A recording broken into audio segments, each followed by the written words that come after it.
ਪੰਜਾਬ ਦੇ constable, sub inspector, ਨਾਇਬ ਤਹਿਸੀਲਦਾਰ, ਪਟਵਾਰੀ ਅਤੇ ਹੋਰ ਵੇਰੀਅਸ ਐਗਜ਼ਾਮਸ ਦੀ ਕੰਪਲੀਟ ਅਤੇ ਵਧੀਆ ਤਿਆਰੀ ਲਈ ਅੱਜ ਹੀ CBL ਨੂੰ ਸੰਪਰਕ ਕਰੋ ਤੇ ਇਹਨਾਂ ਕੋਰਸਿਸ ਦੇ ਫ੍ਰੀ ਡੈਮੋ ਲਈ ਤੁਸੀਂ ਹੇਠਾਂ ਦਿੱਤੇ ਨੰਬਰ ਤੇ ਸਾਨੂੰ ਕਾਲ ਕਰ ਸਕਦੇ ਹੋ।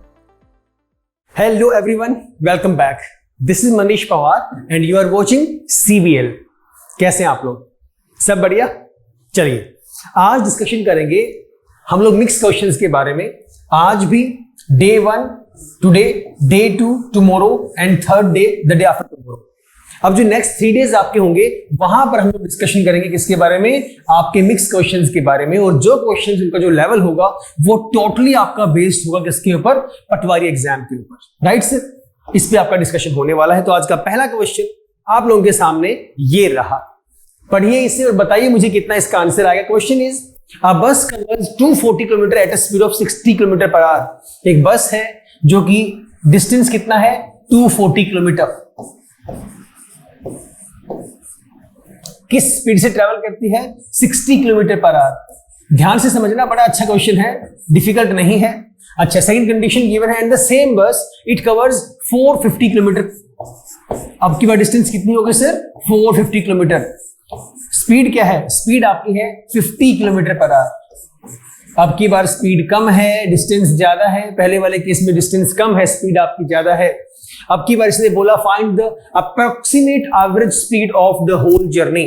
आपको पता है अप्रोक्सीमेशन वाली कहानी कब आती है? जब आपकी वैल्यू कहीं डेसिमल में आ रही हो या फ्रैक्शन में आ रही हो, तब वो अप्रोक्सीमेट एवरेज के बारे में पूछेगा।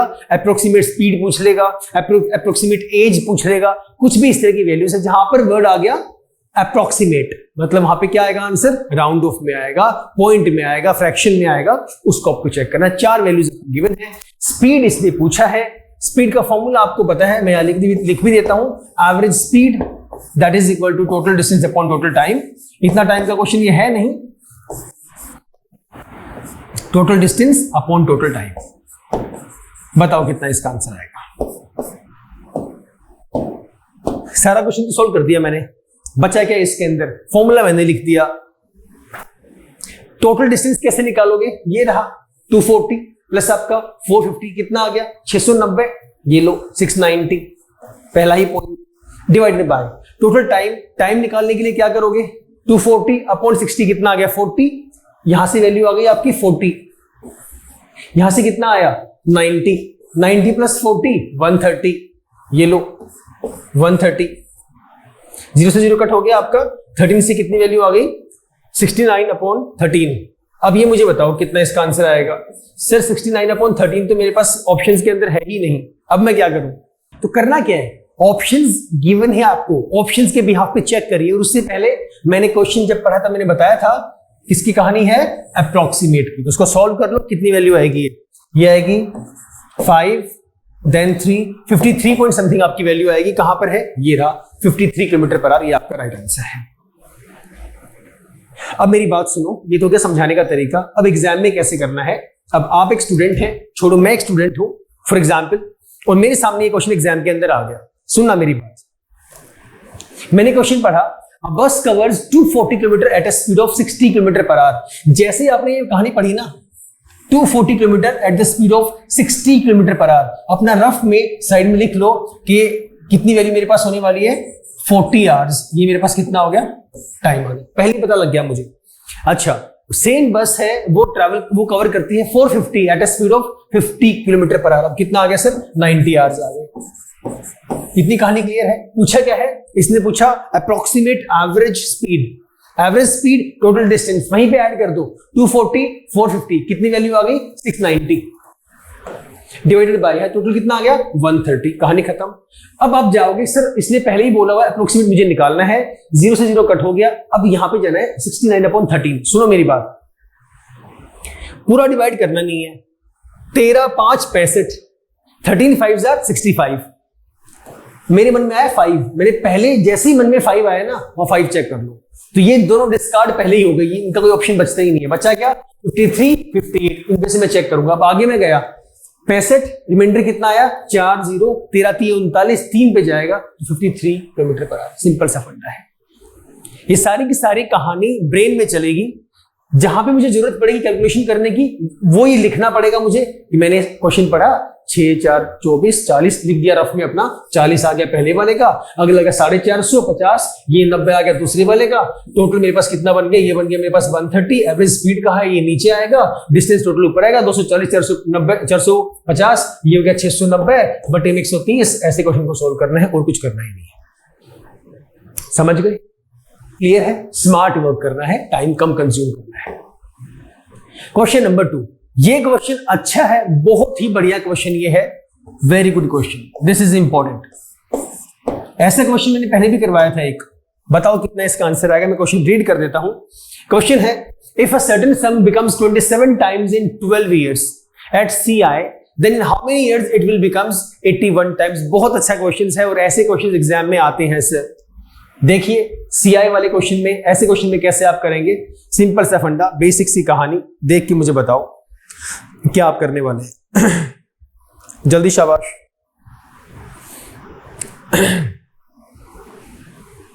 जल्दी जल्दी जल्दी।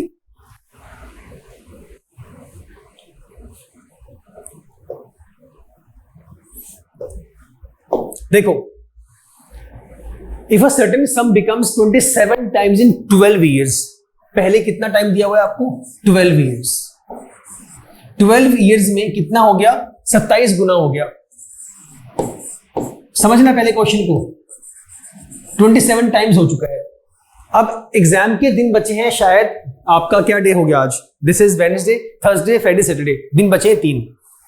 अब 3 दिन बचे हैं, संडे को आपका एग्जाम है, तो ये बात तो तय है कि बेसिक्स सबको क्लियर होंगे। तो सिंपल सा फंडा अपना यूज करो, सिंपल कॉन्सेप्ट अपना यूज करो। बेस सेट सबका हो ही चुका होगा, जिसका नहीं हुआ भाई पिछली वीडियोस चेक कर लेना एक बार। यहां पे मुझे टाइम गिवन है कि कितने ड्यूरेशन मुझे लगा, दूसरी वाली कहानी में क्या दिया हुआ है कि कितना टाइम्स मेरा हो गया है, वो मुझे पता ही नहीं है। अगर मान लो मेरा जो प्रिंसिपल है अगर वो x है, तो 12 साल में कितना हो गया, वो 27 गुना हो गया, 27x हो गया हमारे पास।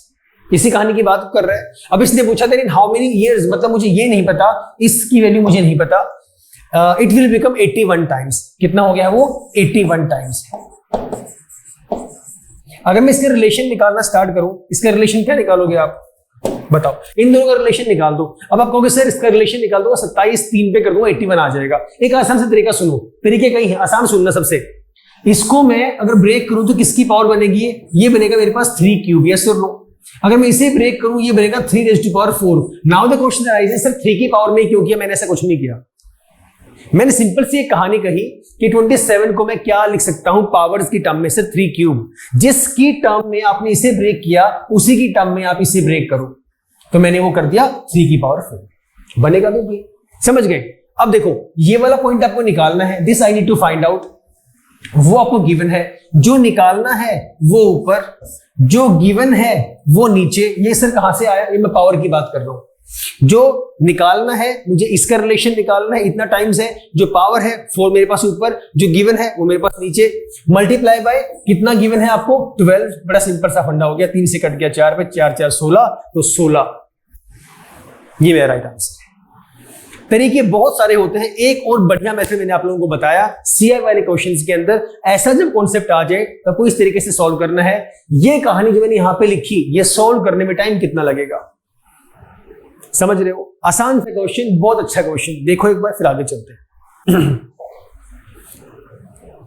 कॉन्सेप्ट को ध्यान रखना है बस अपना कि किस तरीके से यूज करते हुए चलना है। चले आगे, चलो question number 3। A car covered distance of 840 kilometre in 14 hours. समझना कॉन्सेप्ट को, कितना बोल रहे हैं, एक कार है, पहले कहानी दी हुई है कार की, कार है 840 किलोमीटर इन 14 आवर्स, ठीक है। Ratio of the speed of bike to speed of the car. पहले जो कहानी दी वो स्पीड सिर्फ बाइक की गिवन है, आपको जो है डिस्टेंस और टाइम गिवन है कार का, लेकिन उसके तुरंत बाद इसने रेशियो दे दिया। रेशियो किसका दिया, speed of bike to the speed of car, speed का रेशियो दिया है किसका? Bike ratio car. कितना दिया हुआ है? 4:3। ठीक है, ये स्पीड की बात कर रहे हैं यार। मैं स्पीड के रेशियो की बिहाफ पे कॉन्सेप्ट को आसान कैसे करूं, बताता हूं, पहले आगे पढ़ लो एक बार। And the ratio of the speed of bus to bike, किसका बोल रहे हैं? रेशियो ऑफ स्पीड का ही गिवन है, बस टू बाइक। बस टू बाइक का रेशियो आपको गिवन है। How much is this? This is 1:2। Simple सा कॉन्सेप्ट है। In how much distance will the bus cover in 8 hours? कितनी देर में जो बस है, ये रही बस आपका, पहले वाले केस में क्या था? Speed of bike to car, ये बाइक है, बस यहां पे, वहां पे बस नहीं है, राइट? तो बताओ 8 घंटे में कितनी दूरी वो तय करेगी? बताओ, सोचो और बताओ मुझे। बहुत इजी है, बहुत इजी, वेरी इजी। 840 और 14 को यूज कर लो, अपना स्पीड निकल जाएगी वहां से। सबसे पहला पॉइंट ये वाला, 14 840 डिवाइड करो, कितना आएगा? 14×6 = 60 kilometre per our. 60 kilometre per our. मेरी बात सुनो ध्यान से, ये जो स्पीड आपको गिवन है, सिर्फ किसकी गिवन है? ये कार की स्पीड गिवन है। किसकी गिवन है? कार की स्पीड। बस इस एक पॉइंट से पूरा का पूरा question solve. How? Have a look. यहां पे कार है, आपको रेशियो गिवन है 4:3। स्पीड आप पता लगा चुके हैं 4:3 के बिहाफ पे। इस 3 का मतलब क्या है अगर मैं स्पीड से कंपेयर करूं? 3 जो पार्ट है वो पार्ट 60 किलोमीटर पर आवर के बिहाफ पे वर्कआउट कर रहे हैं। 60 किलोमीटर पर आवर मतलब रिलेशन क्या बना? 3 और 60 का कितना रिलेशन बन गया? 20 का रिलेशन बन गया। हाँ या ना? क्या मतलब हुआ? 3 पार्ट, टोटल कितने? 7 पार्ट्स है, रेशियो 4:3 है, तो 3 पार्ट्स के बिहाफ पे कितना जा रहा है वो? 60 किलोमीटर पर आवर। तो यूनिटरी वैल्यू कितनी हो गई? यूनिटरी हो गई 3 के रिस्पेक्ट में, 60 के लिए 20 आ गया। अच्छा, इसके साथ भी सेम ही रिलेशन जाएगा। अगर यहां भी मैं 20 का चेक करूं, क्योंकि ये रेशियो में है, तो 4 20 कितना हो जाएगा? ये 80 मेरे पास आ जाएगा। हाँ या ना? सिंपल सी कहानी है, राइट? यही कॉन्सेप्ट वहां पे यूज कर लो। सर वहां पे मैं कैसे यूज करूंगा बस और बाइक के लिए? अरे आपको भाई बाइक का पता लग ही गया है ना, बाइक का कितना है? 80 है, वहां पे 80 यूज कर दो। कितनी बातें पता लग गई आपको? यहां वाली चीज यहां पर यूज कर दो। ये कितना है? 80 है। क्या रिलेशन आया? सर 40 का रिलेशन हमारे पास आ रहा है, सेम 40 का रिलेशन यहां पर यूज कर दो। 1 और 40 का कितनी वैल्यू आ जाएगी? 40 हमारे पास आ जाएगी। पूछा क्या है इसने? इसने पूछा है in how much distance will the bus cover in 8 hours? तो this is 40 kilometre per hour, right? 1 घंटे में जा रहा है 40 किलोमीटर। करना कितना है? 8 घंटे में। 8 4 32, कितना हो गया? 320 किलोमीटर। कितनी सी कहानी थी? ये रहा 320 किलोमीटर। समझ गए? बहुत आसान तरीका, क्वेश्चन में है ही कुछ भी नहीं। जब भी आपके सामने क्वेश्चन आता है, सिंपल सा फंडा है भाई, मुझे पता लग गया डिस्टेंस कितनी है? 840 किलोमीटर, और मुझे टाइम कितना दिया हुआ है? 14 आवर्स। यहां से मैं स्पीड निकाल दूंगा, 14×6 = 60 किलोमीटर पर आवर मेरे पास इसकी स्पीड आ गई। और ये स्पीड किसकी गिवन है? इसने कहा ये कार की स्पीड है। फिर इसने बोला रेशियो गिवन है, ratio of bike to car. तो ये लो सर, ये आपकी bike to car, relation given है 4:3। तो 3 के बिहाफ पे कितने पार्ट्स की बात करेंगे? कि आप कार के लिए बोल रहे हो, यहाँ पे 60 है, फटाफट से यहाँ पे 20 का रिलेशन है, 20 से यहाँ पे कर तो 20 चल कितना हो जाएगा? 80 हो जाएगा। ये लो, अगले केस में रेशियो फिर से आपको गिवन है। अब की बार रेशियो आपका है बाइक का, बाइक और कार है ना? एक सेकेंड। हाँ ठीक है, बस टू बाइक की बात कर रहे हो, तो मतलब यहां पर पहले आपका बस था, यहाँ पे आपका बाइक है। ये बाइक वाला आपका रिलेशन गिवन है ऑलरेडी 80, यहाँ पर ये रहा सर आपका 80। रेशियो कितना दिया हुआ है और कहां गया? ये रहा 1:2। कितनी वैल्यू थी ये थी 1:2। 2 के बिहाफ में कितना आ गया? 40 आ गया। 1 के बिहाफ में कितना आएगा? 40 ही आएगा। तो स्पीड कितनी आ गई इसकी? 40 किलोमीटर पर आवर। कितने के लिए बोल रहे हैं? 8 घंटे में कितना जाएगा? 8 से मल्टीप्लाई कर दिया, राइट? इतना। द पॉइंट इज दिस कि जितना मुझे कॉन्सेप्ट समझ में आएगा, जितना मुझे कॉन्सेप्ट क्लियर होगा, मैं उसे उतना जल्दी निकाल सकता हूं। प्रैक्टिस की तो कहानी है ही है। ठीक है सर, बहुत अच्छा क्वेश्चन है, बहुत ही बढ़िया question. So 320 is the right answer, right? चलो क्वेश्चन नंबर 4 देखिए, लगाइए अंदाजा, बताइए कितना इसका आंसर आएगा। चेक इट आउट, देखो शाबाश, बहुत बढ़िया क्वेश्चन है, आसान भी है। हाँ, train 360 metre long is running at a speed of 45 kilometre per hour. Train की लेंथ गिवन है आपको, ये रहा, कितना है 360 metre, running at a speed of 45 kilometre per hour. Speed given है आपको, स्पीड दी हुई है, उसकी लेंथ गिवन है। In what time will it pass a bridge of 140 metre long. जो ब्रिज है, ब्रिज की लेंथ आपको गिवन है। ये अपने कॉन्सेप्ट अगर समझे होंगे तो आप लोगों को पता होगा कि हम इन दोनों वैल्यूज को ऐड कर देते हैं। 360 है, 140 है। अब जिनके मन में ये सवाल है कि सर ऐड क्यों करेंगे, तो भाई गलत बात है। गलत बात क्यों है? क्योंकि जब भी हम ऐसे केसेस की बात करते हैं तो जो ब्रिज है और जो आपका ट्रेन है, उन दोनों को मुझे प्लस करना पड़ता है।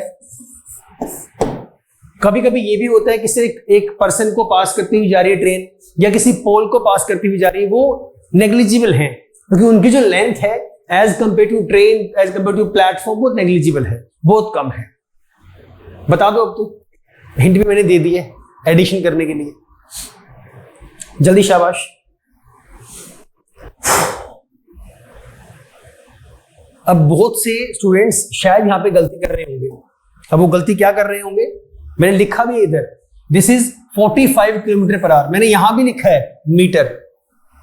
क्वेश्चन में गिवन है आपकी दोनों वैल्यू सेम होनी चाहिए, या तो मीटर में बात करो या किलोमीटर में बात करो। ये मीटर में है, 1 किलोमीटर पर आवर में है, इससे पहले तो मीटर पर सेकंड में कर लो।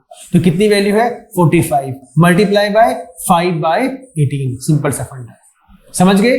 तो 3 से कर दो 6, 3 से कर दो 15, 3 से कर दो 2 पर, 3 से कर दो 5 पर, 5 5 25/2। इसे 12.5 कर लो, भले ही कोई दिक्कत वाली बात नहीं है। मुझे अपनी कैलकुलेशन देखनी है। जिसको डेसिमल करने में कोई दिक्कत नहीं, डेसिमल में कन्वर्ट कर दो।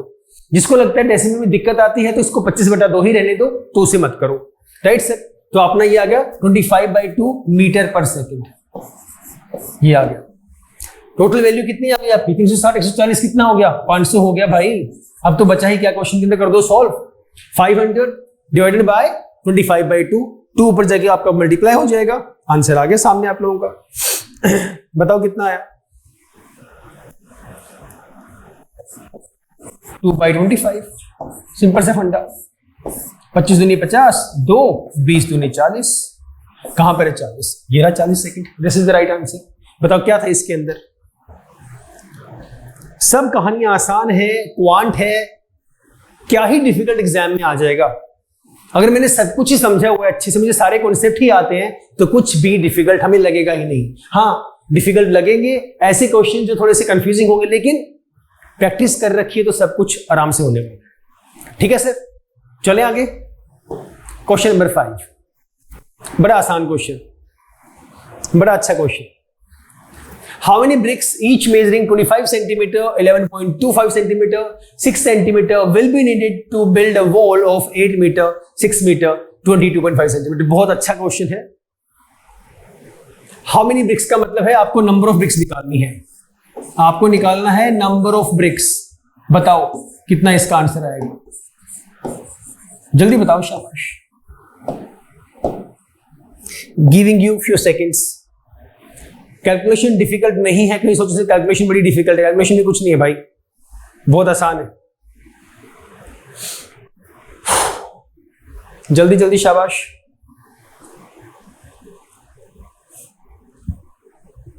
आया किसी का? पहला पॉइंट, आप जहां मर्जी जब भी कभी नंबर निकालेंगे ना, नंबर ऑफ ब्रिक्स निकालनी है, नंबर ऑफ टाइल निकालनी है, ऐसे जो क्वेश्चंस आपके पास आएंगे एग्जाम के अंदर, एक फॉर्मूला सेट कर लो अपने माइंड के अंदर। जब भी मुझे नंबर निकालना होगा, बड़ा आसान सा कॉन्सेप्ट है।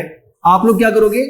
वॉल्यूम निकालोगे ऑफ ईच ब्रिक, या टाइल बोल दो, टाइल अगर बोल रहा है, upon total volume, upon total volume. इसका एक और तरीका याद करने का, इसको याद रखो, individual volume, individual volume upon total volume, ऐसे कर लो तो भी एक ही बात है। इससे ये क्वेश्चन आपका सॉल्व हो जाएगा। नंबर निकालने के लिए नंबर ऑफ ब्रिक्स निकालना है, ऊपर क्या आएगा? मैंने क्या बोला? एक की वॉल्यूम। एक सेकेंड, सॉरी गलत बोल दिया मैंने, सॉरी, माय बैड, उल्टा लिख दिया मैंने। ऊपर है टोटल आएगा, नीचे एक की वॉल्यूम आएगा। मैंने उल्टा लिख दिया। यहां पे आएगा नंबर ऑफ ब्रिक्स के लिए ऊपर टोटल वॉल्यूम आएगा आपका, और नीचे आपका इंडिविजुअल वॉल्यूम आएगा। ठीक है, या फिर बोल दो इसके अलावा total volume upon volume of each brick या फिर एवरी टाइल, जो भी आप यूज करना चाहें यूज करिए यहां पर। अब आप कहोगे सर टोटल वॉल्यूम कौन सी होगी? भाई टोटल वॉल्यूम तो वॉल की ही होगी ना, क्योंकि आपको क्या करना है, वॉल बनानी है। इस वॉल में, इस वॉल की डायमेंशन क्या है और वॉल किस शेप में होती है? सबसे पहला पॉइंट तो ये, वॉल आपकी होती है क्यूबॉइडल शेप में। किस शेप में होती है? क्यूबॉइडल शेप में। क्यूबॉइड में आपका लेंथ भी होगा, आपकी ब्रेड्थ भी होगी और आपकी हाइट भी होगी। यस और नो? ये फंडा क्लियर है? सर वॉल मुझे दी हुई है, अब इस वॉल का भी तो कुछ LBH होगा। जो ब्रिक होगी, ब्रिक का भी कोई L होगा, B होगा, H होगा। सिंपल सा फंडा है। तो जो वॉल होगी, इसकी लेंथ, इसकी ब्रेड्थ, इसकी हाइट, ये आपको गिवन है ऑलरेडी। कहां पर है? ये रहा। Will be needed to build a wall of 8 metre 6 metre 22.5 centimetre, right? 8 metre multiply by 6 metre multiply by 22.5 centimetre. यहां पे कहानी सेंटीमीटर में है और ये दोनों आपके पास क्या है? मीटर में है। इन्हें भी सेंटीमीटर में कर दो। 100 से मल्टीप्लाई, 100 से मल्टीप्लाई, उसे रहने दो क्योंकि वो तो ऑलरेडी सेंटीमीटर में है ही। समझ गए?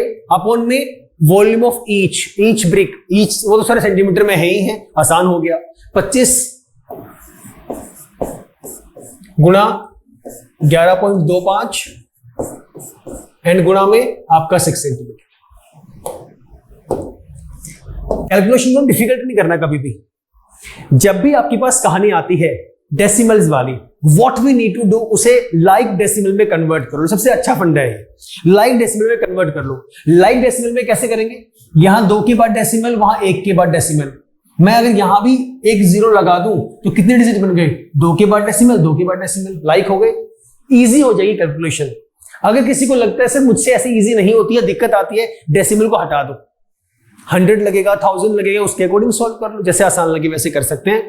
अब 11.25 11 25 22 50, भाई डबल है वो, ये डबल है तो यहाँ पे कितनी वैल्यू आ गई? 2 आ गई।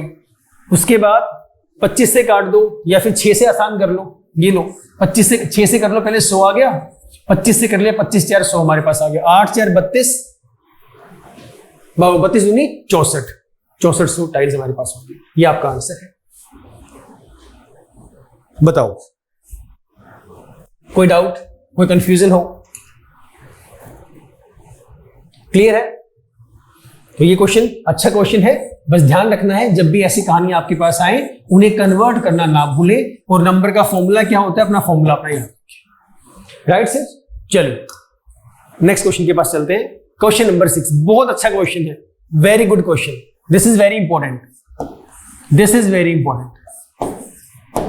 बताओ कैसे होगा, निकालिए आंसर, करिए ट्राई, करो, शाबाश।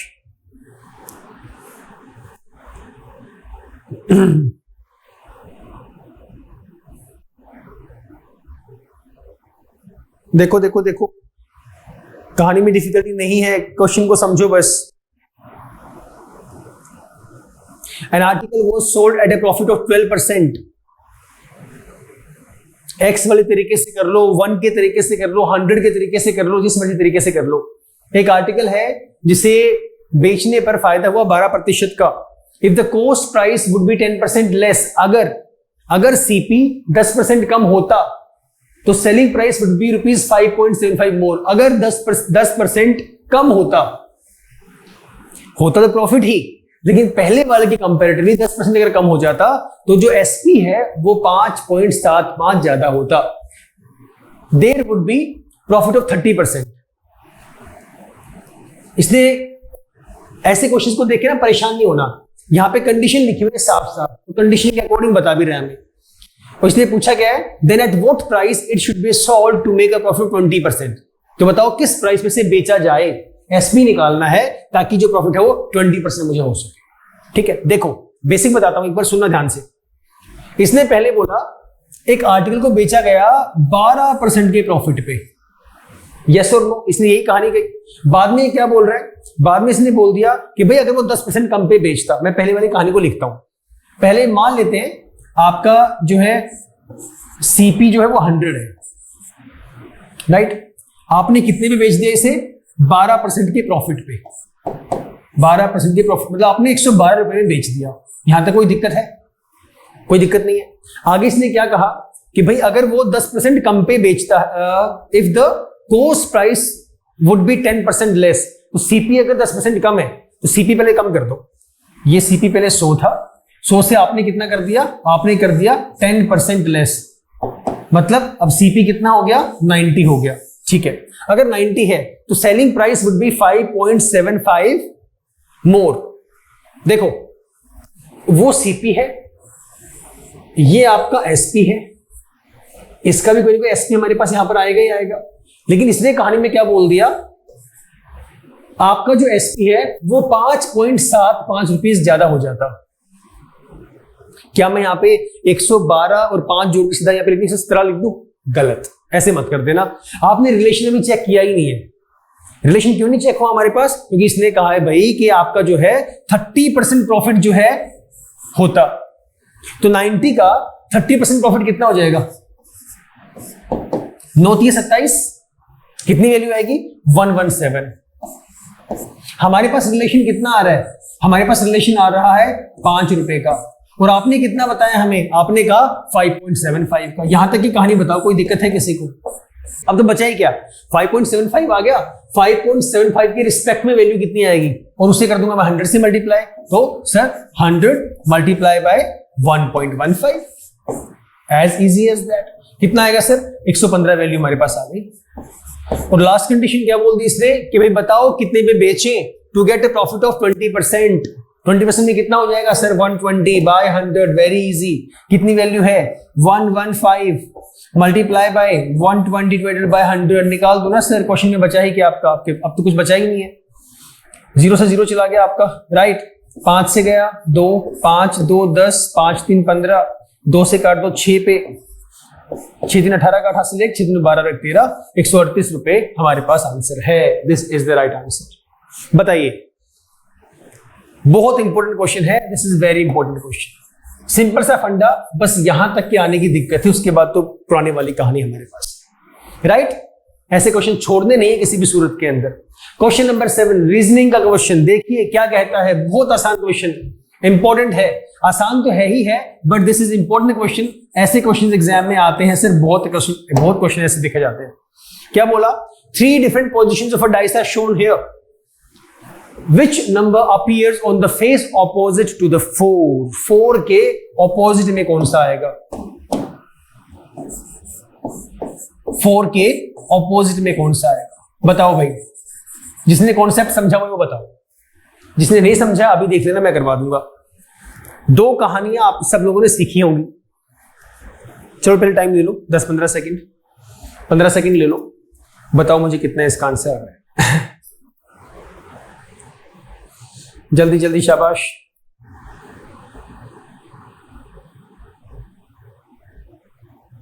फटाफट फटाफट फटाफट, आंसर आ जाना चाहिए था। सुनो यार, आपने 2 चीजें सीखी हैं भाई, आप लोगों ने कहानी सीखी है।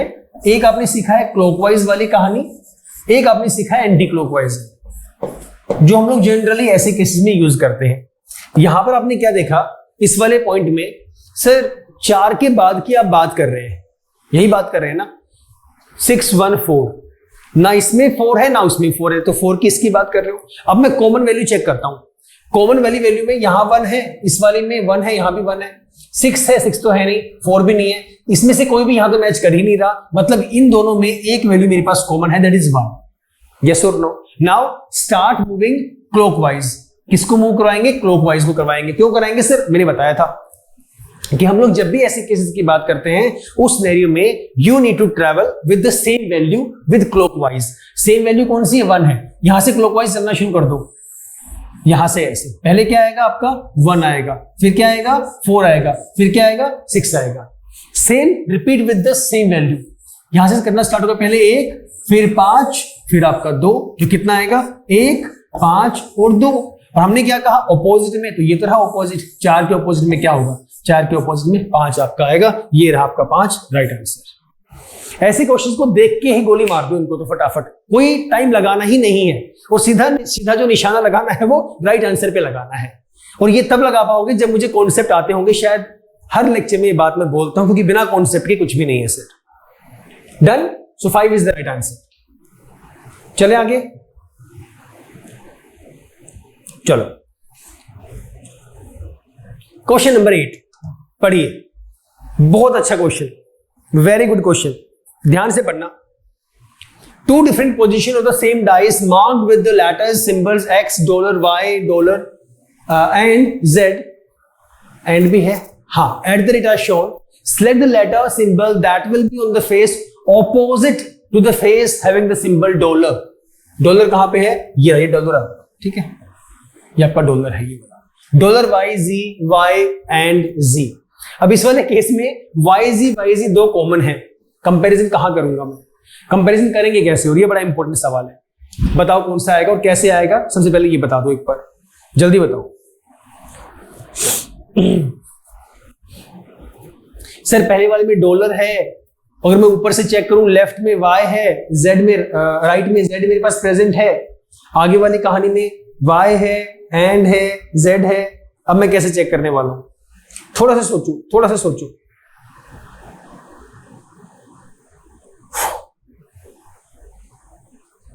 आसान है, कुछ है नहीं इसके अंदर। एक बात मुझे बताओ, अगर मैं Y और Z को रिलेट कर लूं, Y और Z यहां पर है, Y और Z यहां पर है। आपको पता है इन क्वेश्चंस में कुछ के सारी कॉमन सेंस है, कुछ लॉजिक भी हमारे पास है। जब कभी कोई क्वेश्चन समझ में ना आए ना, तो मैं बता रहा हूं, यहां पर हमारे पास वैल्यूज गिवन Y है, Z है, इसने बोल रहा है दो डिफरेंट पोजीशन है ऑफ द सेम डाइस। एक बात तो तय हो गई, डाइस एक ही है, डाइस एक ही है, अलग अलग नहीं है। सेम डाइस की पोजीशंस अलग अलग हैं, तो इसने बोल दिया कि यार ये यहाँ पे YZ है। सोचो एक बार, ये YZ यहां पर कैसे आएगा? इसमें टॉप में डॉलर है, इसमें लेफ्ट में आपका एंड है। सोचो, इसमें लेफ्ट में Y, थोड़ा सा कॉमन सेंस यूज करो भाई, ये वही डाइस है, सेम वहां पे रखा हुआ है, ये आपको यहां से दिखाई दे रहा है, ये आपका लेफ्ट पार्ट है, ये आपका राइट पार्ट है, इसकी पोजीशन चेंज कर दी, अब ये हो गया, अब ये वाली पोजीशन हो गई, और ये राइट में आ रहा है आपके पास। सोचो कैसे रखा गया होगा। और क्वेश्चन में पूछा गया है find the face opposite to the face having the symbol dollar. Dollar के सामने क्या होगा? कुछ बचा है इसके अंदर? क्या एंड होगा? सिंपल सा आंसर, राइट। साफ साफ देख के पता लग रहा है, बस ध्यान रखना है ऐसी चीजों का। क्वेश्चन नंबर 9 देखो, अच्छा क्वेश्चन है, अच्छा क्वेश्चन है, गलतियां नहीं करनी ऐसे क्वेश्चंस के अंदर।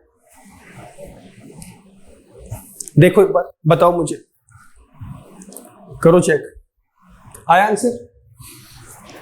Which one represents female, mother and doctor? ये अच्छा क्वेश्चन है, थोड़ा सा लॉजिक लगाओ। इसने कहा कि जो फीमेल, मदर और डॉक्टर को कौन रिप्रेजेंट करता है? एक बड़ा सिंपल सा फंडा ये है जिससे कभी टाला नहीं जा सकता, विच इज जो फीमेल होंगे वो मदर होंगे। यस और नो? Yes sir. अच्छा, अब जो डॉक्टर होंगे वो फीमेल हो सकते हैं, वो डॉक्टर मदर भी हो सकते हैं। मतलब there is possibility now because this doctor can be male as well. Yes और नो? मेल भी हो सकता है। तो ये तो सेट हो गया। ये वाली सिचुएशन तो क्या है? मैंडेटरी है, this can not be changed. Female होंगी वो मदर होंगी ही होंगी। मतलब मैं कह सकता हूं कि ऑल मदर्स आर फीमेल या all females are mother. Yes और नो कह सकता हूं। जो फीमेल होगी वो मदर होगी, जो मदर होगी फीमेल भी होगी। मतलब ये हुआ, मैं इसे बोल सकता हूं इस तरीके से, सबके सब काउंट होनी ही होनी है। लेकिन इसने बोला कि डॉक्टर भी होंगी, वो मैंडेटरी नहीं है, वो हो भी सकता है। तो ये लो सर, हो भी सकता है, मतलब वो डॉक्टर है, वो फीमेल भी हो सकती है, वो मदर भी हो सकती है। So right, so this is the right answer. A is the right answer, right. चलो लॉजिक लगाया करो। क्वेश्चन नंबर 10 बहुत अच्छा क्वेश्चन है। Rohit starts walking from his home and walks straight for some time. He turns right and walks. He again turns right and walks. He finally turns right and walks. Finally, he is facing towards west. In which direction he started walking initially? North इसका answer है। Question को पढ़ते ही answer आ जाना चाहिए। बहुत से cases में तो, खासकर रीजनिंग में, मैथ्स में ही बहुत से कॉन्सेप्ट ऐसे होते हैं, क्वेश्चन को ध्यान से पढ़ा और आंसर आ जाएगा। कैसे? सुनो मेरी बात। रोहित ने चलना स्टार्ट किया। अब जब भी ऐसे क्वेश्चन हो ना, डायरेक्शन का ध्यान रखो। चलना स्टार्ट किया, जनरली हम लोग ये कंडीशन लेके चलते हैं, दो चीजें हैं, या तो मैं ऐसे समझूंगा कि मैं यहां से स्टार्ट कर रहा हूं, पहला पॉइंट ये मेरे पास क्या है, नॉर्थ है, साउथ है, ईस्ट है और ये मेरे पास वेस्ट है, यही कहानी होती है। पहला ऑप्शन ये उसे सेंटर पे ले लो, दूसरा ऑप्शन ये मान लो कि वो नॉर्थ की तरफ फेस करके खड़ा है, दोनों में से जो आसान लगे उसे ले लो। अगर डायरेक्शन नहीं गिवन हो तो नॉर्थ से स्टार्ट कर दो, गिवन है तो उसे अच्छी बात है ही है, या फिर सेंटर में ले लो, जैसे आपका मन करे वैसे ले लो। इसने क्वेश्चन में बोला कि भाई Rohit starts walking from his home and walks straight from some time, कुछ देर तक वो सीधा चला, मान लेता हूं उसने नहीं दिया वो कहां तक चला, किस डायरेक्शन में चला, मैंने मान लिया वो कहां चला, नॉर्थ वाले में। मैंने क्या कहा, मैंने यही कहा, मुझे डायरेक्शन गिवन नहीं थी। उसके बाद इसने बोला ही टर्न्स राइट, ये लो right, and walks, he again turns right, इसका राइट फिर से राइट आ गया, and then walks, he finally turns right, फिर से इसने वॉक टर्न कर लिया। देन इसने बोला he is facing towards waste, तो बिल्कुल सही बात है, वेस्ट नहीं है, पहले गया टुवर्ड्स राइट, फिर से राइट इसने टर्न लिया, फिर गया राइट, फिर राइट लिया, फिर गया इधर। तो मतलब ये हुआ चलना स्टार्ट किया यहां से राइट 90 डिग्री एंगल, यहां से राइट 90 एंगल, यहां से राइट 90 एंगल, समझ गए ना। तो यहां पे आगे खड़ा हो गया है और ये वेस्ट डायरेक्शन भी दी हुई है, हम लोग सही कर रहे हैं। इसने पूछा कि बताओ उसने in which direction he started walking initially north में तो था ये वाली इसकी पोजीशन थी, राइट। चलो क्वेश्चन 11, अच्छा क्वेश्चन, गलती मत करना। Mukesh is ranked 9th from the top, ये टॉप है, ये बॉटम है, दिस इज माय टॉप, ये हमारा बॉटम लगा लो, क्लास के अंदर रैंकिंग लगा लो, किसी कंपटीशन में रैंकिंग लगा लो, कहीं पर भी इसको चेक कर लो। इसने नाम दिया है वैसे, Mukesh is ranked 9th from the top, top से कितनी पोजीशन पे है सर, टॉप से वो 9th पोजीशन पे है, ये पोजीशन लगा लेते हैं, 9th पोजीशन है।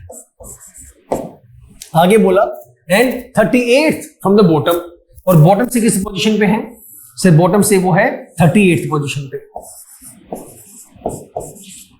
अब क्वेश्चन में क्या है, what is the total strength of the class, class की टोटल स्ट्रेंथ क्या होगी।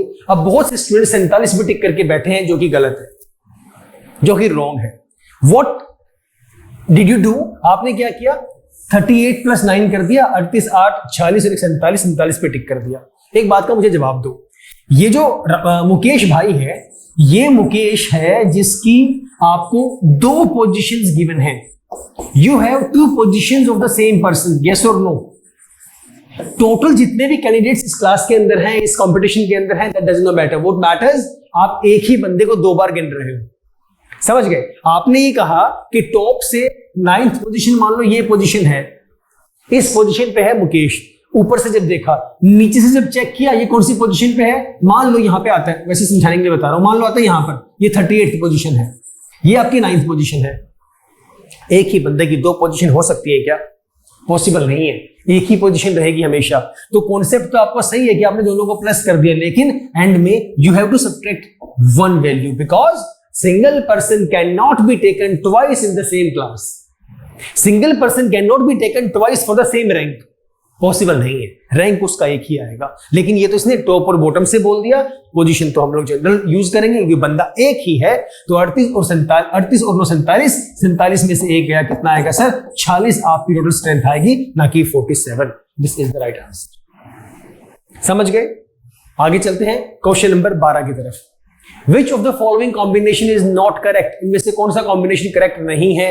ये क्वेश्चन बहुत आसान सा है, अब किसको पता होगा, जिसको बेसिक नॉलेज अच्छी होगी, जिसकी जीके अच्छी होगी, जिसे जनरल क्वेश्चंस आते होंगे कि भाई वाटर पोलो में कितने प्लेयर होते हैं, वॉलीबॉल में कितने होते हैं, पोलो में कितने होते हैं, या क्रिकेट में कितने होते हैं, बताओ जरा, थोड़ा सा सोचो कौन सा इसका आंसर सही आएगा।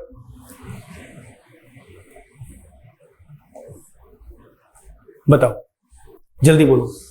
ये जो डंडा मैंने लगाया ना यहाँ पे ये आंसर का डंडा है, मतलब इसी से बनाऊंगा मैं, या तो ए बनाऊंगा, या डी बनाऊंगा, या बी बनाऊंगा, या सी बनाऊंगा, बताओ। अब इसमें कुछ खेल तो है ही नहीं, जिसको याद है वो कर चुका है, जिसको नहीं पता वो सर्च कर रहा है या मेरा वेट कर रहा है मैं बताऊं। भाई इसका जो आंसर आएगा वो ए आएगा। वाटर पोलो में 6 प्लेयर नहीं होते, वाटर पोलो वाला गलत है, बाकी सब सही है। क्रिकेट में 11 होते हैं, इसमें 4 होते हैं और वॉलीबॉल में आपके 6 होते हैं। बताओ किस किस को याद था, किसको याद नहीं था। अब ये बेसिक सी चीजें हैं। कुछ लोग कहेंगे सर हाँ हमें याद था, कुछ लोग कहेंगे सर याद नहीं था। तो सर इसमें 6 प्लेयर आपके नहीं होते। आगे चले। अच्छा होते कितने हैं, अगर कोई पूछना चाह रहा हो, वाटर पोलो में 7 प्लेयर होते हैं, 6 नहीं होते। 13th question, find the value of the question mark. 128, 192, 288, 432,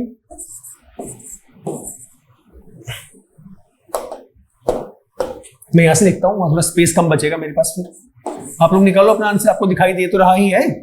128, 192, 288, उसके बाद 432, 648। This is question mark. बताओ कितना इसका आंसर आएगा, जल्दी फटाफट, शाबाश, जल्दी निकालो। ध्यान से देखो कैसे कर सकते हैं, क्या क्या पॉसिबिलिटीज बन सकती हैं, क्या इसका रीजन होना चाहिए।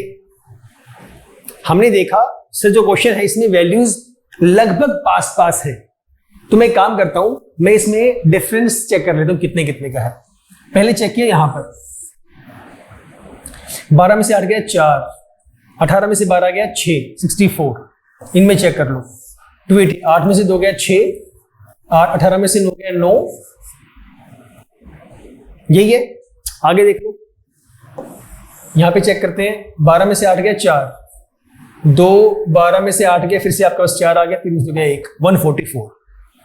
अब ये किसी का स्क्वायर तो है नहीं, जैसे मैंने निकाला ये मेरे मन में आया कि ये 8 का स्क्वायर है, ये किसी का स्क्वायर नहीं है, लेकिन आगे गया फिर से 12 का स्क्वायर आ रहा है। अब मैं कहानी क्या करूं, मैं काम करता हूं आसान करने के लिए अगला चेक कर लेता हूं। हालांकि यहां से मैं चेक कर सकता हूं, जो मैं बताना चाहता हूं मैं फिर भी एक बार आगे चेक कर लेता हूं आपको समझाने के लिए। मैंने यहां से रिलेशन चेक किया, 8 में से 2 गया 6, 4 में से 3 गया 1, 6 में से 4 गया 2, 216। सुनना मेरी बात, वो भी किसी का स्क्वायर नहीं है। मैंने देखा कि यार यहां पे जो वैल्यू आ रही है ना, इस वैल्यू का डबल यहां पर है ना। इन दोनों का जो डिफरेंस है, जो वैल्यू है, इसका डबल पहले वाली वैल्यू है। आगे मैंने चेक किया, इनका जो डिफरेंस है, इस वाली वैल्यू का डबल जो है वो पहले वाली वैल्यू है। यस और नो? डन है। यहां भी चेक कर लेते हैं एक बार। इन दोनों का जो डिफरेंस है, जो डिफरेंस 144 है, इसका जो डबल है वो पहले वाली वैल्यू है। यहां भी सेम एप्लीकेबल है। 216 का जो डबल है वो 432 है। समझ गए सर? समझ गए सर? बता दो अब तो कितना आएगा। प्रीवियस वैल्यू डबल आ रही है डिफरेंस के, मतलब डिफरेंस का डबल करने में प्रीवियस आ रहा है। ये भी तो बोल दो, इसका रेसिप्रोकल बोल दो, इसका रिवर्स बोल दो। इसका अगर मैं हाफ करूं तो ये आ रहा है, इसका हाफ करने पे ये आ रहा है। बात तो एक ही है ना। तो इसको मैं डिवाइड बाय 2 कर दूं, कितना आएगा? 2 4 8, 2 2 4, 2 3 6। हाँ या ना? हो गया इजी। और इन दोनों को प्लस करने पे ये आ रहा है, प्रीटी इजी। इसमें कितना कर दो? 648 प्लस कर दो, कितना आएगा? 8 4 12, 12 का 2 2 1 में ही आ रहा है, बस इसमें आ रहा है, आगे ऐड ही नहीं करना। 962, this is the right answer. बताओ, किसी को समझना आया हो तो बोलो, कोई दिक्कत है तो बताओ, जल्दी बोलो, शाबाश। कितने ऐसा करने वाले हैं? सिर्फ आपने बताया हुआ है, हमने भी समझा हुआ है कि हम लोग कोशिश करेंगे पूरा ऐड करने की बजाय यूनिट प्लेस को चेक कर लेंगे। बिल्कुल सही है, आपने बिल्कुल सही कहा, वैसे ही करेंगे। लेकिन आपको पता है ऐसा कब करना होता है? ऐसा तब करना होता है जहां पे नन ऑफ दीज वाली वैल्यू ना गिवन हो। अगर मान लो यहां पर वैल्यू कोई और होती, डी में नन ऑफ दीज ना होता, यहां पर वैल्यू हो जाती मान लो 972। अब क्या करते? अब चेक करना पड़ता है, क्योंकि 2 मेरे पास आ गई है, तो आपको ये गलती नहीं करनी। जब 2 वैल्यूज होंगी हमारे पास जिनका यूनिट प्लेस सेम आपके पास आ रहा है, तो चेक करेंगे ही करेंगे। जब नन ऑफ दीज है ना, तब भी गलती मत करना, तब भी आपको चेक करना है। ओके? तो वैसे भी इसको जब प्लस करोगे, 8 हो जाए 12 का 2 हासिल 1, 4 2 6 7 आएगा सर। 972 आपका आंसर आएगा, जो कि ये है, ये ऑप्शन में नहीं है, तो नन ऑफ दीज पे आप टिक करेंगे। समझ गए? बातें छोटी छोटी हैं, रूल आपका वही है जो आपने याद किया है, जो आप यूज करते हुए आ रहे हैं, रूल वही है, लेकिन यहां पे मैंने क्या डाल दिया? नन ऑफ दीज डाल दिया। Right sir? ध्यान से करना है क्वेश्चंस को। आगे चलते हैं क्वेश्चन में 14th। अच्छा क्वेश्चन है। ऑल पोल्स आर टावर्स, जिसे भी सेट्स वाला कॉन्सेप्ट आता है वो इसे आराम से कर लेगा, कोई दिक्कत नहीं आएगी उसे। ऑल पोल्स आर टावर्स, सबके सब जो पोल्स हैं वो टावर्स हैं। All poles are towers. फिर इसने बोला no tower is a heater. No tower is, कोई भी टावर जो हीटर नहीं है। ऑल पोल्स आर टावर्स, ये पोल है, ये मेरा टावर है। आगे इसने क्या बोला, no tower is a heater. भाई टावर अगर हीटर नहीं है तो फिर जो हीटर है वो यहां पर भी लाई नहीं करेगा। समझ रहे हो, कॉन्सेप्ट को समझो। इसने कहा no tower is a heater, कोई टावर हीटर है ही नहीं, तो मैं कैसे इसको शो करूंगा, इससे अलग ही जाऊंगा। तो मतलब यहां पे मैं चेक करने वाला हूं। दोबारा सुनो, इसने बोला है नो टावर इज हीटर, कोई टावर हीटर नहीं है, तो क्या मैं इसमें शो कर सकता हूं? भाई उससे अलग बनेगा ना, सेम में कैसे आएगा? कोई भी कोइंसाइड कर ही नहीं रहा है, और जब कोइंसाइड नहीं कर रहा है तो आपको अलग बनाना पड़ेगा। सिंपल सा फंडा है। लास्ट वैल्यू क्या है, ऑल हीटर्स आर फैंस, सबके सब जो हीटर्स हैं वो फैन है, तो ये लो सबके सब जो हीटर्स हैं वो फैन है। क्या फर्क पड़ता है इस चीज से? ये आपका क्या हो गया, हीटर हो गया, ये आपका फैन हो गया। All heaters are fans, all poles are towers, इसने बोला हुआ है। और यहां पर इस डायग्राम से ये भी क्लैरिफाई हो गया आपके पास कि हमारे पास कोई भी जो हीटर है वो टावर है ही नहीं। समझ गए? ठीक है सर। अब आगे बिना क्वेश्चन पढ़े एक बात का मुझे पता लग गया कि ये जो दोनों हैं इनमें कुछ भी कोइंसाइड वाली वैल्यू नहीं है, कोई भी वैल्यू कोइंसाइड नहीं है, तो मैं किस कंडीशन के पास जा सकता हूं, मतलब मैं ऐसे रिलेशन निकाल सकता हूं पोल का और हीटर का, टावर का और हीटर का। अब पढ़ते हैं आगे। इसने बोला all poles being fans is a possibility, is a possibility. मैंने पहले ही बोल दी ये बात, जब भी कभी ऐसा हो so we can take the same value. No fan is a poles, कोई जिक्र है ही नहीं हमारे पास, so only conclusion one follows. Simple सा फंडा। भाई ऐसे क्वेश्चंस के लिए, स्टेटमेंट कंक्लूजन के लिए सेट्स अपना सेट कर लो। जब तक सेट्स आपका सेट नहीं है तो कहानी में दिक्कत आ जाएगी, राइट? इसका सिंपल सा फंडा, जब भी वैल्यूज आपकी कोइंसाइड ना करे तो मैं कह सकता हूं कि this is applicable, possibility can be done, right? Pretty easy question, important question है, आसान है। सेट्स अगर आता है तो अदरवाइज क्वेश्चन इंपॉर्टेंट है। Choose the figure which is different from the rest. बहुत अच्छा क्वेश्चन, बहुत अच्छा क्वेश्चन। बताओ इनमें से कौन सा जो है वो डिफरेंट है?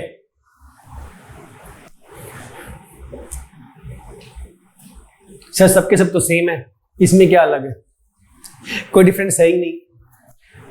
अच्छा वहां पे 2 3 4 5 1 गिवन है, ये यहां पे उनको नंबरिंग कर लो। ये फर्स्ट पोजीशन है, मतलब फर्स्ट फिगर है, सेकंड फिगर, थर्ड, ये आपका फोर्थ और आपका फिफ्थ। अब इजी हो जाएगा।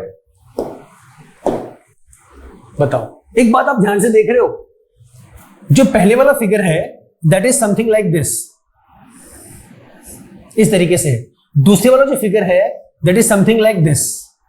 मैंने इतना ही देखा पहले, वो देख के मैंने पता लगाया कि यार कॉन्जिक्यूटिव दो लाइंस में 90 डिग्री का रिलेशन है लगभग लगभग, हाँ या ना? जो लगातार जो दो लाइन है ये वाली और ये वाली, इसमें एंगल कितने का बन रहा है? 90 का। लिखा नहीं हुआ है, हल्का सा मैंने जज किया। आगे जब गया तो ये भी कितने का? 90 का है, ऑलमोस्ट सेम है। यहां गया, यहां भी सेम है, लगभग 90 एंगल, यहां पे 90 का एंगल है, राइट? मैं आगे वाले पे गया, आगे वाला डायग्राम कैसे, थर्ड नंबर वाला क्या बना हुआ है? ये बन गया, ये straight, then again straight, this is also 90। मैं गया पोजीशन नंबर 4 के पास, पोजीशन 4 में क्या बनाया है? ऐसे है, स्ट्रेट है, ऐसे होना चाहिए था, ये ऐसे होना चाहिए, बट ये ऐसे है नहीं, 90 का तभी बनेगा। इसने क्या बनाया? ऐसे, ऐसे और ये बना दिया इसने। समझ रहे हो? तो एंगल 90 का, यहां भी 90 का है, यहां भी 90, यहां भी 90, ये होना चाहिए था 90 अगर होता तो। ये अलग हो गया सबसे। आगे वाले पे गया मैं, आगे वाले में क्या बनाया है? ये है 90 है, स्ट्रेट फिर 90, ये भी सही है, सब में 90 है, इस वाले में 90 का नहीं है, तो this is the right answer. Fourth आपका जो है वो आंसर है। ऑप्शन में ढूंढ लो कहां पर है, ये आपका आंसर है। समझ गए? आगे चलते हैं। P is 6 times as larger as Q। बहुत अच्छा क्वेश्चन है, वेरी इंपॉर्टेंट क्वेश्चन। बेसिक पता होना चाहिए क्या होता है। आसान सा क्वेश्चन है, इंपॉर्टेंट है, लेकिन देखो जरा what is it all about. P is 6 times larger as Q। The percent that Q is less than P is, बताओ कितना होगा? जल्दी जल्दी, शाबाश। थोड़ा सोचो, थोड़ा सोचो, थोड़ा सोचो।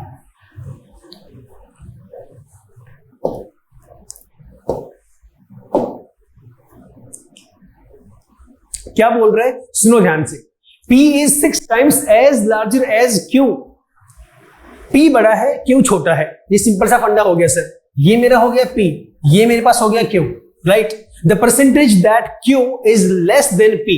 अब बताओ Q जो है वो P से कितना कम है। नंबर की बात नहीं हो रही है, बात हो रही है परसेंटेज की, कितना परसेंट कम है। अगर मैं एक सिंपल सा पॉइंट में बोल दूं कि भाई ये मान लो यूनिटी है, ये इसका कितना गुना है, ये इसका 6 गुना है, ये हो जाएगा, हाँ या ना, ये पॉइंट क्लियर है। तो अगर सिंपल टर्म्स की बात करूं तो कितना रिलेशन आया दोनों में, सर दोनों में 5 का डिफरेंस आया। परसेंटेज निकाल दो, अब तो आसान हो गया। इस ऐसे क्वेश्चंस में कुछ नहीं होता है, बस कॉमन सेंस हमें यूज करना होता है। सिंपल सा फंडा मैंने यूज किया, उसके बिहाफ पे डिफरेंस मेरे पास निकल के सामने आ गया। Initial value upon change in value upon initial value multiply by 100। या सिंपल बोल दो कितनी वैल्यू से चेंज कितना हुआ है, डिफरेंस कितने का है, 5 का है। किसके रिस्पेक्ट में बात चल रही है सर, P के रिस्पेक्ट में। P कितना है, 6 है, मल्टीप्लाई बाय 100 करते रहो सॉल्व। इसको कितनी वैल्यू आएगी, ये आएगा लगभग 83 1/3% के आसपास। That is all, this is the answer. Just take care of the logic values, right. अब दिक्कत ये कि सर सीधा 83 1/3 आपने क्यों टिक कर दिया। मैंने ऑप्शंस को देखने से पहले, ऑप्शन तो चलो देखना ही है, ये देखनी है यहाँ पे वैल्यू कितनी आ रही है। सिर्फ 500 वैल्यू मेरे पास आ रही है, यहाँ पर 500/6 आ रहा है। मैंने मन में क्या देखा यार, 6 8 48, पहली वैल्यू क्या आनी चाहिए, 8 आनी चाहिए। 8 कहीं पे है कि नहीं है, बात ही खत्म हो गई। तरीका भी समझना है, लॉजिक तो यूज करो ही करो, तरीका भी अपना यूज करो, किस तरीके से मैं जल्दी सॉल्व कर सकता हूं, ठीक है ना। चलो फिर आगे चलते हैं। क्वेश्चन नंबर 17, ये आसान है, अच्छा है, ऐसे क्वेश्चन एग्जाम में आते हैं। In a certain code pose, relation ढूंढ लेना, PAUSE is written as OBVTD, OBVTD and shift, यहां लिख लेते हैं shift is written as RIJGS। तो बताइए, think will be written in the same code as, think बताना है। जिसे आता है ना सोल्व करना, वो अब तक आंसर निकाल चुका है अपना। थिंक को कैसे लिखेंगे, सुनना मेरी बात। ओ से गए पी पे, या छोड़ो ऊपर से चेक कर लो, क्योंकि इसको हम इस कोड में लिख रहे हैं। तो यहां हो गया -1, ऊपर से नीचे जा रहे हैं, यहां हो गया ए से बी पे +1, यू वी पे +1, एस से टी पे +1, ई से डी पे फिर से -1, राइट। नीचे आ गए, एस से आर पे, यहां पे कितना हुआ, फिर से -1, यहां कितना हुआ, एच के बाद आई +1, आई के बाद जे +1, एफ के बाद जी +1, टी के बाद S -1। Most of the cases में आपके पास दोनों के पैटर्न सेम मिलेंगे। जनरली ऐसे वैल्यूज में पता है क्या होता है, मोस्टली क्या होता है, माइनस फिर प्लस, माइनस फिर प्लस, माइनस, ऐसा होता है। लेकिन ये कोई रूल नहीं है कि ऐसा ही होता है, इट कैन बी एनीथिंग। बस वो दोनों जो है मैच करने चाहिए। लेकिन बहुत बार ऐसा स्टूडेंट गलती करते हैं कि सर पहले माइनस है, हम लोग क्या पता क्या करते हैं, टाइम बचाने के चक्कर में, हाँ बचाना चाहिए, अच्छी बात है, लेकिन हम गलती भी करते हैं कभी कभी। यहां माइनस आ गया, प्लस, अगला माइनस ही होना चाहिए, माइनस प्लस, एंड में माइनस आ रहा है। आपने पहले वाला चेक कर लिया, एंड वाला चेक कर लिया, यहां माइनस है, आपने ये भी चेक कर लिया, माइनस हो गया, प्लस, फिर एंड में चले गए। तो हम बाकी जो बचे वो चेक ही नहीं करते। हम क्या लॉजिक लगाते हैं, minus plus minus plus minus, ठीक तो आ रहा है। यहां भी सेम कर लेंगे, माइनस प्लस माइनस, ठीक तो आ रहा है, मैच तो कर रहे हैं। तो वही जब यहां पे लगाएंगे तो इसमें क्या होगा, सर टी -1 है तो एस यहां पे होना चाहिए, एच के बाद आई यहां पे होना चाहिए। मैंने एस आई देखा, मैं चला गया, भाई सब में एस आई है, एस आई यहां भी है, यहां भी। अच्छा चलो ये वाला चेक कर लेते हैं, के से पहले वाला आप चेक करो, जे यहां पे होना चाहिए, भाई जे भी सब में है, समझ रहे हो। तो ध्यान से करना है, पूरा पैटर्न चेक करना, माइनस प्लस प्लस प्लस फिर माइनस है, तो बाकी सब में प्लस है। HIIJNO, SIJOG, ये आपका राइट आंसर होगा। समझ गए, ध्यान से करना है, कोई छोटा मोटा एग्जाम नहीं है, अच्छा एग्जाम है आप लोगों का, बस ध्यान से करते हुए चलना है। देखो एक बार,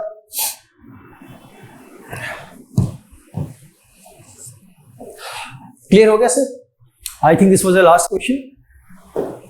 yes, this was the last question. ध्यान से अपनी तैयारी करें, अच्छे से करते रहें, अपने लॉजिक्स को ध्यान से समझें सर। जो भी आपका लॉजिक है उसे समझें।